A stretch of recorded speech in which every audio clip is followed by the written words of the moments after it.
ఏంటి 5 ఏళ్ల పాలనలో 5 కాలేజీలు లవ్ చేశాడంట, వచ్చి ఇలా ఎలక్షన్లు గెలిపించుంటే ఒక సంవత్సరంలో 5 పెట్టేసేవాడంట.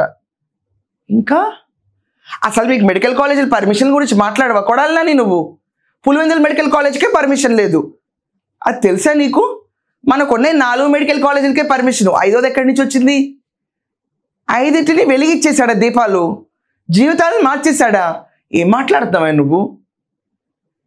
ఏం మాట్లాడుతున్నారు?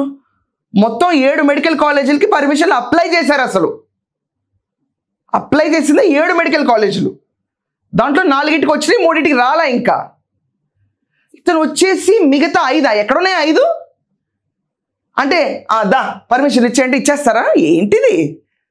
ఏంటిది బెల్ట్ షాపులు, సారా కొట్లు గవర్నమెంట్ పెట్టట? మన భాష మన తీరు మారదా? ఏం మాట్లాడుతున్నారు?